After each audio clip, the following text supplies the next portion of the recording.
How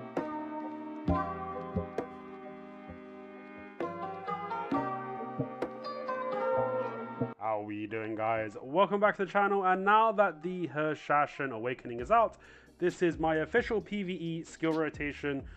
This rotation can be used from 245 up to 261. The rotation is simplified a lot at 261 AP. With the Kudum, I call it my lazy rotation from there. Cut a few skills out, don't do a lot of movement, and kind of just ook the mobs, which you can even definitely do if you're around 300 DP, which I will be showing in the video if you have the right buffs and you do your skills at a good speed. So first things first, let's go over the buffs. I'm not going to read all the information on the right hand side of your screen. You'll feel free to pause the video and look it up yourself. But we will be using the simple cron meal, the beast drought, and the body enhancement villa buff. Now in terms of droughts, honestly, once you get to higher APs, you just don't really need to use them. You over clear anyway. I'm suggesting beast drought because on the lower DPs, I know you can get hit really hard, and this will give you the survivability you need.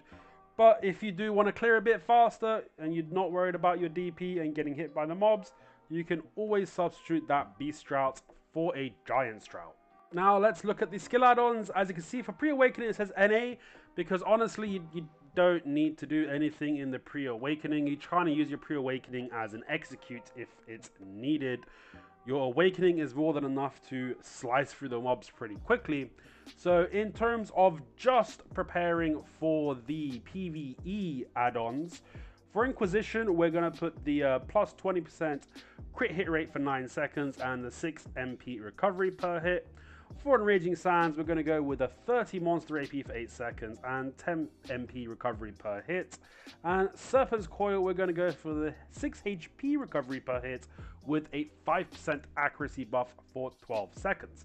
As you can see, the theme is as much MP and HP recovery as we can get our hands on in the Awakening.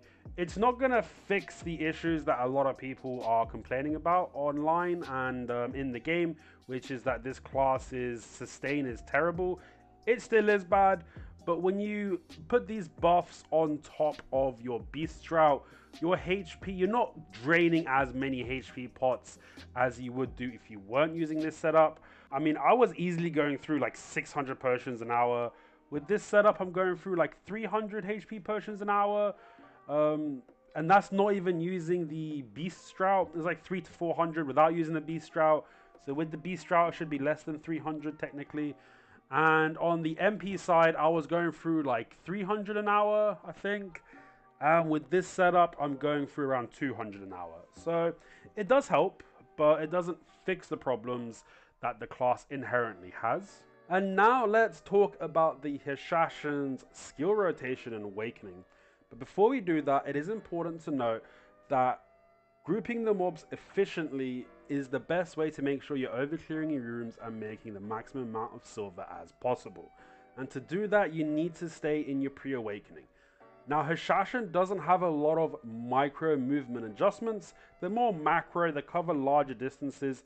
So you just need to know when you want to switch to pre-awakening beforehand, because you have to dash and use Sand Slicer, which is going to cover quite a long distance to get into your pre-awakening. And then after you do Sand Slicer, you want to use skills like Purge or Quicksand to aggro the mobs. Sometimes there might be mobs in 2 different sections that you want to aggro to a central location. At that point, you probably want to purge the first pack, use forward B for Haladi's Assault, and then right trigger for Tail Cutter to reposition yourself, and quicksand the second pack to bring them into where you want to group them up. And then we're going to do this skill rotation that's on your screen. So we'll be starting with Inquisition straight into Piercing Fang. So that's back right bumper, then hold right trigger to buff yourself. Piercing Fang actually does a decent amount of damage, so if you do hit the mobs with it, it's going to help a little bit. Inquisition doesn't do a lot of damage, so you don't need to use the whole skill. You can just cancel it off the first animation of the skill, the first attack, straight into Piercing Fang to speed things along for yourself. And then we're going to be debuffing the mob with the LTB, the Dune Slash, then holding B to go into the flow. After the flow, we're going to dash back by holding left trigger and pressing back on the left stick to gain a little bit of distance from you and the mobs, because then you're going to hold forward and right trigger to go through the mobs with Sin Splitter. Sin Splitter's got quite a lot of range. If you're really good with like positioning your camera, you don't have to dash backwards. You can do like a boomerang and just from where you're standing, do a Sin Splitter through the mobs and like boomerang back around to land behind the mobs. But sometimes you get a bit of a screen freeze when you're grinding, so it can cause some issues. It's just easier in general to backstep and then spin splitter through the mobs that way. And this does give you some MP recovery, so it helps with the sustain. Does a little bit of damage, but the main thing is getting behind the mobs. When you get behind the mobs, you're going to be doing Serpent's Coil, holding it all the way to the end and then letting go of your triggers to do the flow. And then after the flow, again, reposition yourself to do your next super armor with your dash. I'd recommend looking away from the mobs and then holding the left trigger and pressing back on the left stick to get behind the mobs. And then you're going to hold left trigger and right bumper to do Enraging Sands, which is a lot of damage and it's going to give you some mana recovery. You're going to hold left trigger during the Enraging Sands animation, but keep holding the right bumper to do the flow Condemnation. Usually this kills the mobs. If for any reason they're not dead because there's been a bad pull, you can use your quick slot ability to do Descent, and then hold right trigger and left trigger to do Ridge Reaver, then hold A to do Owl's Dominion. If they're still not dead, hold right trigger for Paradise Beckons, and then just use some filler skills, maybe a Chosen Blade, whatever it is you need to do to kill them. It could even be something as simple as a Sand Divider into a Sand Slicer just to finish them off. Now this is the skill rotation for 245 AP. Once you get to 261 AP and higher, you can do the lazy rotation. It's almost exactly the same as it is now, but we're going to take out all the dashes and the Sin Splitter. So you'll just be doing Inquisition, into Piercing Fang, into Dune Slash, into the flow, then straight there, don't even move, you do Serpent's Coil, hold it out to do the flow, and then after the flow, you're still not going to move, you're going to go straight into the Ensnaring Sands, and then hold right bumper for Condemnation, and if they're not dead, do Descent, and they'll definitely be dead at that point onwards. So that's the 261 Kutum Plus. It's just a lazy rotation. You can probably clear a bit faster if you were to dash around and use one less skill if you wanted to. It's just not that useful in Histria because you will overclear with this rotation in any of, well, I don't want to say any of the rooms you're in because I haven't tested on any of the rooms, but the main rooms you will overclear with this rotation. And as newer grind spots come out, we will probably need to do this full rotation and maybe a little bit more because the higher end grind spots above Histria, when they do get released, are a bit tankier, so do keep that in mind. Okay, so now let's look at it in practice. Ignore the messy inventory. So like I said, you just want to use the pre-awakening skills to aggro the mobs. You can even use Collapse, that's another good aggro one. But getting started, when you dash back into your awakening, this is where you're going to do your Inquisition. You see they're grouping up a little bit still. Going to hit them with a Piercing Fang. I just reposition myself to make sure I hit all the mobs here. You don't always have to do this. But I'll take myself into Dune Slash. And then here, I'm dashing backwards and then going through the mobs with Sin Splitter. Unfortunately, I'm not getting as many back attacks as I would want with this Serpent's Coil. It's not the best pull, but it still works out in the end. So we're riding the Serpent's Coil all the way to the end here. And in the end, when you let go, you do your Veracity Flow. Like I said, position your camera so you're looking away from the mobs, dash backwards and do Ensnaring Sands. And you're going to just hold the animation out. As you can see, you're getting some decent MP recovery with the add-ons, and then Condemnation to finish. And if for any reason they're not dead, we just end it with a Descent. You could even end it with the faster hitting skill, like you can just Sin Splitter through them when they're that much HP, but that's just how I decided to finish them off there. And then just to show the lazy combo here, so I'm kind of simulating 261 AP, even though I'm not 261 my pre-awakening, because we're pretty much using exclusively awakening skills to kill the mobs, it doesn't really matter. So we're 260, 262 here, And it's the same concept as before, but just without the dashes. So I'm just going to stand here and face tank the mobs, SA them down, and just kill them like that. Nice and simple, pretty easy. Very similar to the 245 bracket. You might even be able to do this in 235 as well, the other skills. I don't see a problem coming into history with 235 and the Hashashin. You might just need to extend some of that pre-awakening like we mentioned earlier to finish them off. So this is definitely a really good grinding class. The grinding is pretty brain dead and simple once you get the couple of the animation button presses locked into your muscle memory. So 100% a top-end grinder. Now let's have a little discussion about the Hashashin. Unfortunately for myself, I'm just not having that much fun playing this class. It is not the type of class that I enjoy playing in BDO. I started out as a wizard, and even though this class has got some crazy mobility, in terms of in-action play, it feels a bit too much like the wizard and less like an assassin class. Even though Hashashins is literally the definition, the word is assassin, it's the original assassins. It doesn't have what the toolkit that makes assassins very strong.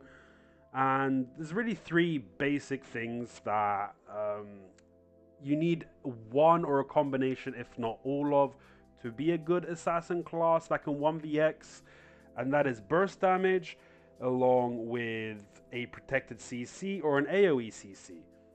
Now, Ninja has all of those things, Musa has all of those things, Meiwa has all of those things.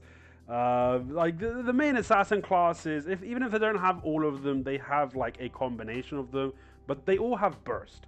Now, I'm not saying Hashashin doesn't have damage. Hashashin has got some crazy high damage, and he is getting some increases to his animation speeds, along with the ability to go from one of your flows, the Serpent Coil flow, into Condemnation, the second flow, which is going to help kind of with burst, but it's still not going to be real burst because it is quite a long animation to go from Serpent's Coil into the flow, into the next flow. But like after the first animation of Serpent's Coil, it can be technically considered burst from there. So for me, it just doesn't have it. It doesn't have a protected CC. It doesn't have an AoE CC. Maybe these skills will come in the future in terms of rebounds. It might tweak some things here or there, but it just doesn't cut it for me. Now, that does not mean the class is bad. There is a lot the class does really well. Its ability to get in and out of a fight is incredibly high. It's got the highest burst movement in the game, above Warrior, above Musa, above Ninja, above Kuno, above Meiwa. Now, these classes will be able to catch, maybe not the Ninja, but like Musas and Warriors and Meiwas, they will be able to catch up to you eventually, because you do drain a lot of stamina going through this burst movement, and after your initial awakening burst, you do slow down. So it's not infinite. And like I said, the class does do hella damage. It's got similar damage to, let's say, Witch Wizards after you do all your skills. But here's the thing. Witch Wizards do their damage in bursts. Like, they activate a skill like Voltaic, for example. That's almost instant damage. You don't have that. You have, like, the damage of a Voltaic, but you have to wait a lot longer for that damage to come out. So that is another issue. However, it does have really high AoEs like we mentioned. And in the 1v1, it's a hell of a lot more capable than any Witch Wizard can ever be in their current state, in Awakening that is. Because you do have the 1.5 second iframe dash that does cover a lot of distance. You do have a ranged grab. And you might not have super fast CCs in your kit outside of Sand Slicer. I guess that is kind of fast, but here's the thing. Sand Slicer is a fast CC, but it has a prerequisite. You need to dash before doing it. So it's not something like a Dragon Bite or like a Murderous where they're really fast CCs, but there's nothing that you need to do beforehand to activate the skill. To do what a Hashashin needs to do, you always have to go through a dash. Hashashins have this rhythm to them. It's going to be a dash into a movement skill, or it's going to be a dash into a CC, or it's going to be a dash into an SA. That's the kind of rhythm the Hashashin has.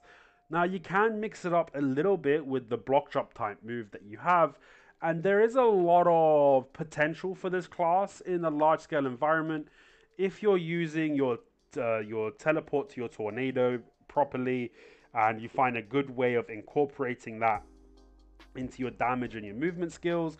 If you're really cracked and you really understand what's happening around you, you can use your block jump in large scale environments. But if you don't really understand what's happening around you and you use block jump, you're just going to get CC'd. If you try to CC anybody in a large scale environment, again, if you don't understand exactly what's happening around you, you're going to get CC'd back. One of your best probably CCs outside of your block jump, outside of your grab is really kind of redundant in large scale, to be honest. It's a long animation you can get CC'd out of. But let's say block jump isn't terrible, but collapse has actually got a lot of range, and if you dash, and there's a couple other skills that you can use, it's a really good animation cancel to make it a faster animation to begin with. Now, they're also allowing you to do cancel the collapse after the first hits in a future patch that's coming out in Korea soon. But honestly, it's not going to make a difference because usually you're dashing to activate collapse, which means you're stuck in the animation for a second and a half before you can dash again. So I don't really know if that's going to help the class out at all, unless they allow some other ways for you to cancel into collapse that we don't know of. Now in terms of overall, if you want me to like rank it in different areas, I think in 1v1s it's very solid. Like, I'm not very good at it at the moment myself, but I definitely see this class as a lot of potential in 1v1s. Now, I might be wrong, but I don't think it's going to get to the level of like Sork and Ninjas. I don't think it's ever going to be that as good as them in a 1v1, but maybe, maybe it can be. But I do think it's definitely top tier in the 1v1 engagement. It does have the protected movement. It's got SAs, but honestly, against good players, is not really going to damage them. But a lot of your Awakening SAs are cancelable, so you can use them as baits instead of chip damage, especially if you're going against the grab class. So it definitely has good potential in the 1v1 with the range grab, with the mobility, with the block jump type ability, with your teleports to your tornadoes, with the crazy disengage, engage, and movement that you have. It is macro movement, so it's definitely harder to master. Stuff like Ninjas and Sorks got a lot of micro movement, so it's still not easy to master these classes for sure. But with micro movements, it's easier in a ways, in my opinion anyway, because when you're really close to your opponent, you can micro adjust behind them. Whereas with the Hashashin, you kind of have to play that medium range game. So the adjustments are definitely more difficult, in my opinion, personally. For other players, maybe they can disagree, and that's fine. And in RBF and large scale, now if you have the DP to be able to trade, it's actually pretty decent. I've gone to a couple of node wars with this class now, and I've done very well. I'm killing a lot of people. It's pretty easy to play in like a node war scenario, because honestly, in node wars, you're not doing anything. I wouldn't recommend doing anything but SA trading. But because of your mobility, it's pretty crazy. Like, you can do crazy dash, like you can get deep into the backline with this character and just do SAs. I'd recommend maybe not going all the way into the backline by yourself. Try and stay to where your witch wizards are. When you figure out the range that which wizards go with their teleports, just match that range and do support damage on top of your witch wizards. But if you got the DP, you can definitely tank long enough to deal your damage and get good kills. However, if you're not full pen armor, this class is pretty naff in the large scale environment.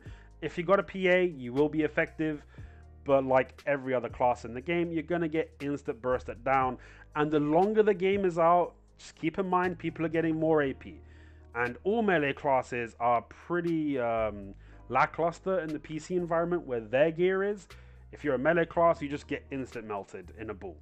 It's going to be the same for the Hashashin in the long run, but as of right now, he is effective if you have the full pen evasion gear on this class ready to go. Now, 1vx, I could be wrong about this, so I'm going to put my hand up. I haven't had a lot of experience with the class, but in my opinion, with his toolkit and the way I understand the game as it is right now, unless you are a god player, this character is not a 1vx class. Like I mentioned, there are 3 things you need to 1vx, in my opinion, that help with the 1vx. You don't need them, but they significantly help with 1vx's. One was the burst damage, one is a protected CC, one is an AoE CC. With these 3 items in your toolkit, it really helps you lock down and CC your opponent without putting yourself in a dangerous position, and then re-CC either with protection or just burst them down before the other guy knows what's happened to lock down the kill and then put yourself in a 1v1 or a 1v2 scenario. You can't do that with the Hashashin. If you CC someone and you do an SA, you're probably just going to get grabbed. But let's say you're not going against grab classes. You're 1vxing non-grab classes. Your SA damage takes a long time to come out. So the person that you've CC'd isn't going to take the full damage of your SAs. So he's maybe going to get up at half health at best. And then one person is going to be trying to stop you from getting to the other person. So it just becomes a lot more difficult. And I'm talking about competent players. Any class in this game can 1vx players that are new or don't understand the game or don't have a lot of gear. I'm not talking about that kind of 1vx. I'm talking about 1vxing people that are on your skill level, that are on your gear level.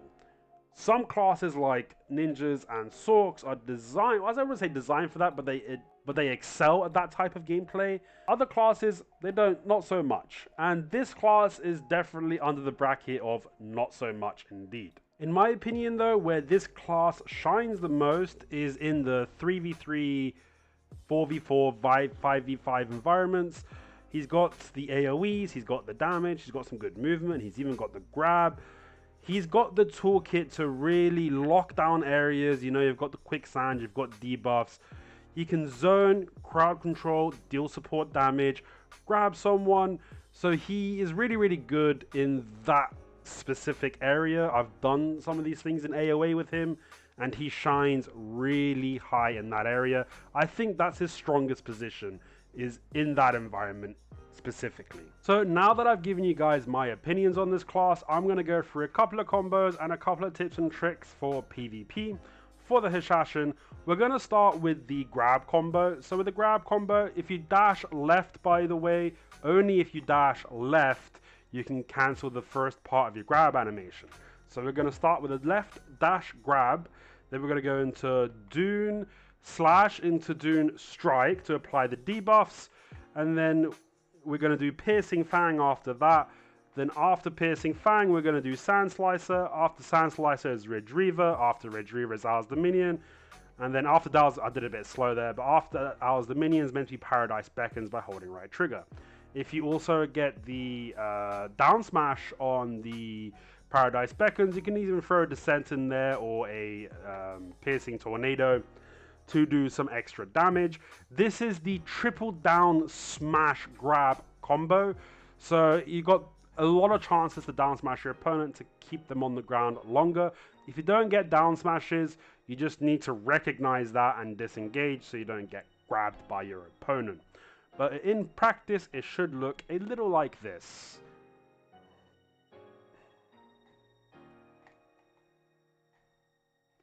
And like I said, if you get the down smash proc, you hit them with a Descent to finish off.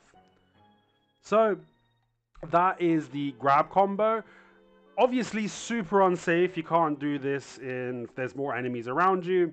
Now a simpler version that you can do if you want to stay in Awakening is after you do your dash grab, you're going to go into your Dune Slash, you're going to go into the flow, into the Piercing Fang. You can do this one here if you know you're not going to kill your opponent, but you want to do some debuffs, because it does do debuffs, especially if you put the skill add-ons on. That's in Searing Sands. But if you want to go for the execute and you want to do damage, instead of in Searing Sands, you'll do the same combo, but you'll go into Serpent's Coil and then cancel it relatively early for the flow, because your opponent is going to be trying to get away. Now in the future, after Korea gets their patch and it siphons down to console, after the velocity flow, you will be able to do the condemnation flow. So if your opponent doesn't have a grab, you can kind of use that to try and chase them if they're trying to backstep away from you, to do some extra damage for an execute. So do keep that in mind. And another decent combo that you can do on the Hashashin is starting with the collapse catch, which is a really good catch. It's got pretty decent range, as you can see there. It won't suck in PvP, that's only PvE for the suck. But after you do your collapse, you're going to be going into Piercing Fang. After Piercing Fang, you're going to go into Inquisition. After Inquisition, you're going to go into Dune Slash. And then after Dune Slash, you're just going to hit them with the Serpent's Coil to do maximum damage. So that's how that's going to work. And just to show you what that would look like in full speed, it would be something like this.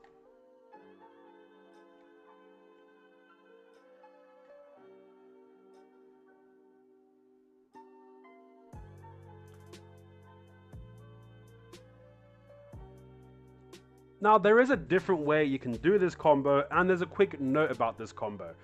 After you do collapse into Piercing Fang, into Inquisition, you have to be very quick with these button inputs.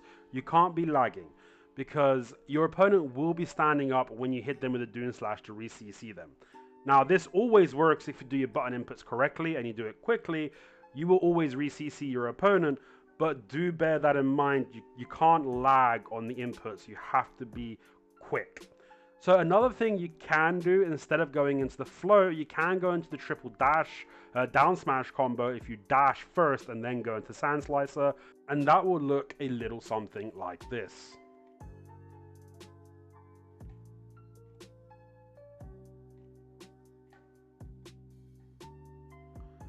So you can go that route as well, but obviously if you don't get the down smash procs, just be careful you don't get grabbed by opponent if he has a grab and he is standing up. So those are two decent combos, and a couple other tips and tricks I can give you guys for the Hashashin. As you know, when you dash, you go into your Awakening. If you dash into Sand Slicer, it takes you to pre-Awakening. One nice catch that you can do, Sand Slicer actually it cancels the animation, beginning animation of Purge, to really speed it up. So you can get some crazy range CCs. Like if someone's really far away, you can go even further, a lot further than that. I'm not very good at the range judging at the minute with this class because I haven't spent a lot of time with it. But let's try from... So you can see from pretty far away, you can get a CC. So do keep that in mind.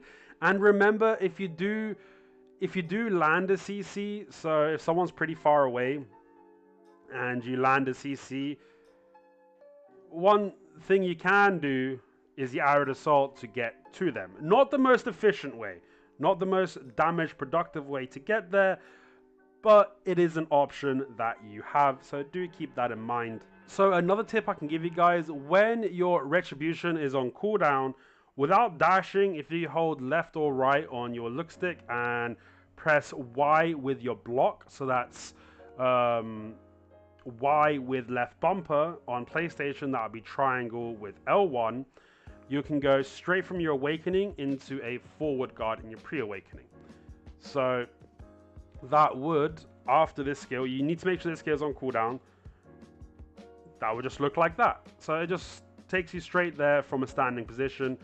I don't know how useful this is. I haven't used it successfully myself, but it is a note. But an easier way you can do it is off the dash. If you dash sideways and you hold Y and LB, which is triangle and L1 for PlayStation users, it doesn't matter if Retribution's on cooldown or not. After the side dash, this will always take you to pre-Awakening. It looks like there's a gap. I've done some testing and no one's been able to CC me yet from my front, so there shouldn't be a gap. Unless the people I've been testing with are really bad at timing, it looks like this is fully protected even if it doesn't look that way. So this gives you some options in your pre-Awakening. And a tip as well, in the future, they're going to allow us to put Quicksand on your toolbar to take you from Awakening from pre-Awakening, to take you from Awakening straight to pre-Awakening as well. So that's another cool tip. And then on your hotbar, Descent is going to take you from Awakening to pre-Awakening, and Owl's Breath is going to take you from Awakening to pre-Awakening. From pre-Awakening to Awakening for hotbar skills, Retribution is one of them that will take you straight there, and the other one is Sin Splitter from your hotbar. An interesting thing to note, if you're in Pre-Awakening and Piercing Tornado is on cooldown, you can do forward right trigger and it will actually do Sin Splitter and take you straight to Awakening from Pre-Awakening. So no, that's another interesting one. And in terms of buffing yourself pre-fight, I'd recommend just starting in your Pre-Awakening, doing your Sand Divider into Sand Slicer, and then dashing and holding right trigger into Piercing Fang. And that's like all your buffs. That's going to give you 4 different buffs. You will get an accuracy buff from Sand Divider. You'll get a attack speed buff from Sand Slicer. You get an evasion buff from your dash, and you get an AP buff from Piercing Fang. If you want to do quick buffs, if you don't want to go through that process, let's say you're an RBF and you don't want to be stance switching, you can, in Awakening, do Inquisition, Piercing Fang, and Dash, and that'll give you 3 of the buffs minus the attack speed buff from Sand Slicer. Even after the dash, to be honest, after you do Piercing Fang, you could technically do Sand Slicer to get your buff. It's 2 different ways of doing it. It just depends on how you prefer to do your buffs. Okay guys, and the last quick tip for burst movement on the Hashashin. If you really want to get from A to B or away from someone as quickly as possible, this is the combination in which you're going to want to do your skills. You're going to first dash and then do forward B for Paradise Surge. Then you're going to dash again. Then you're going to do forward B again for Paradise Surge. The flow version. Then you're going to dash again and then hold forward and right trigger to do Sin Splitter. After Sin Splitter, you're going to dash again, hold right bumper to do Sand Slicer. After Sand Slicer, you're going to do Piercing Tornado. After Piercing Tornado, you're going to Haldi's Assault. After Haldi's Assault, I was a bit slow on my inputs there, but you would do Tail Cutter. And now let me show you guys what that would look like if you were to do it quickly instead of step by step. You'll be able to cover some crazy distance like so. Kind of insane how far this class can go. But that is it right there. So that is your burst movement. That's as far as you can go. You'll have a little bit of stamina left over at the end of it. I just don't have all my stamina right now because I've got no weapons or armors on Hashashin. And the reason why I don't have any weapons on my Hashashin, because as you can see here, I'm on my ninja. Like I said, I'm not having too much fun on the Hashashin. I understand his potential. He can be good. But personally, in terms, the reason I play ninjas, because he's an assassin class that plays like an assassin class. And for me, the Hashashin doesn't cut it. So let's do it live. We are going to switch all our pen Hashashin weapons back to its rightful owner, the ninja.